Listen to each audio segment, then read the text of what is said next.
Bonsoir à tous et bienvenue dans notre édition régionale. Voici nos principaux titres. La victoire de Franck. La quatrième tentative fut donc la bonne pour Franck Camas. Le skipper de Groupama 3 est entré dans la légende ce midi en remportant la Route du Rhum. Il s'est imposé en 9 jours, 3 heures 14 minutes et 47 secondes. Il n'a pas battu le record de la course détenu par le Français Lionel Lemonchois depuis 2006, mais a réalisé une superbe course sans trop d'embûches. Il a été accueilli à la Darse de Pointe-à-Pitre par une foule venue nombreuse.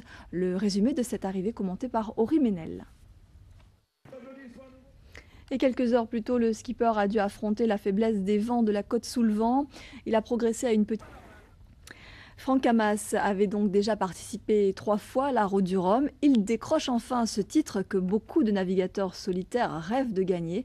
Je vous propose d'écouter cette interview exclusive qu'il a accordée à Steve Prudent et Christophe Malinure. Le skipper revient notamment sur les temps forts de sa course.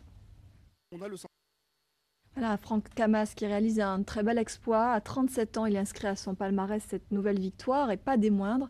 Il entre dans la légende après avoir parcouru 4 471 milles. Voici son portrait brossé par nos confrères de France 3 Bretagne.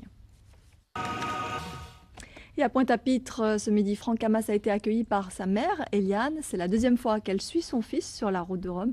Elle a exprimé sa joie. Je vous propose de l'écouter.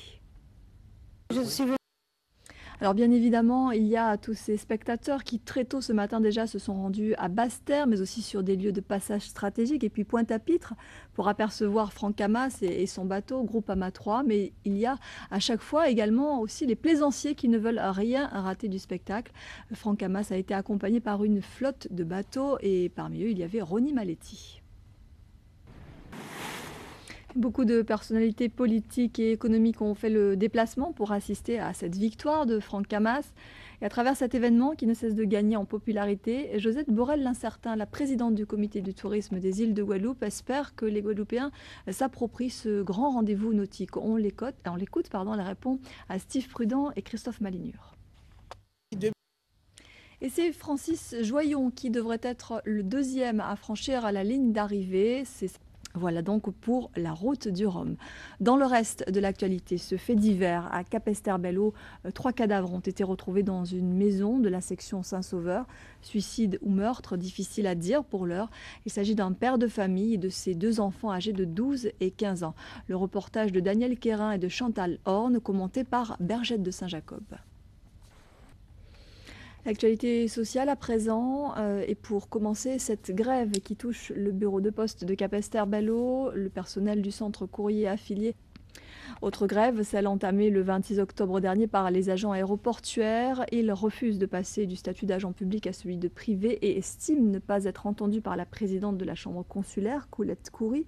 Aujourd'hui, ils ont bloqué le fret, pas d'entrée ni de sortie de marchandises, comme l'ont constaté Patrice Gonfier et Paul Labéca.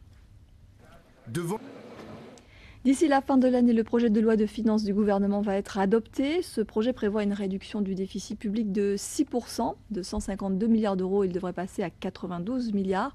Un rééquilibre budgétaire qui passe par une réduction des niches fiscales. Des mesures qui inquiètent les acteurs économiques locaux qui ont rencontré cet après-midi au WTC de Jarry le président du groupe socialiste au Sénat, Jean-Pierre Bel. Le reportage de Sophie Vingada-Salon et Paul Labéca. Et je vous le disais, Jean-Pierre Bel est donc l'invité de ce journal. Bonsoir. Bonsoir. Merci d'avoir accepté notre invitation.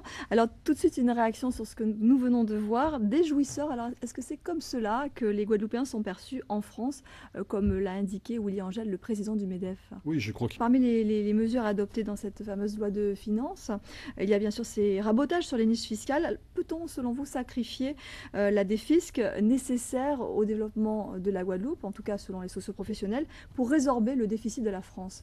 Jean-Pierre Bel, vous êtes donc en tournée, on peut dire, dans nos 3 DFA. Vous êtes passé en Guyane, vous êtes aujourd'hui en Guadeloupe et vous allez vous rendre également en Martinique.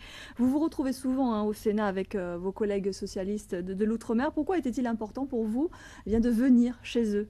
Parce que... Alors, pour terminer, cette date importante, septembre 2011, avec ce renouvellement sénatorial, est-ce que c'est une façon pour vous aujourd'hui aussi de venir remotiver les troupes en vue peut-être d'un changement de majorité au Sénat?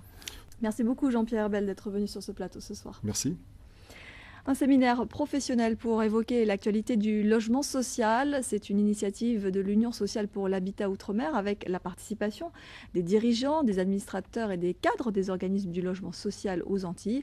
Objectif, faire le point sur la situation particulièrement difficile que traverse en ce moment ce secteur dans nos régions. Paul-Henri Scoll et Daniel Quérin.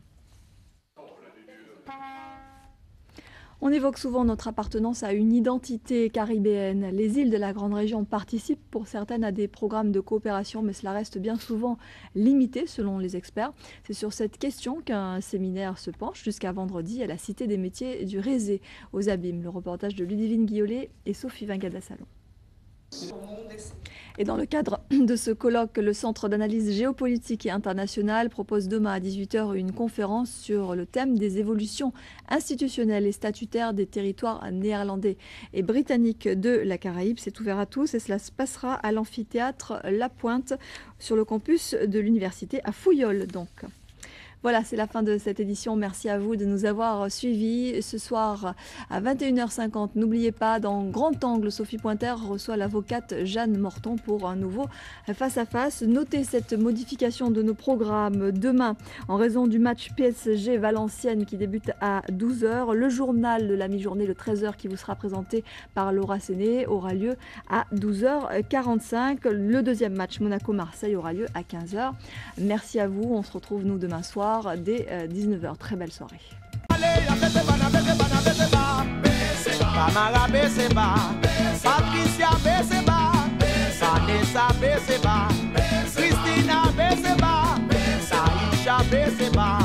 Stefania Beseba,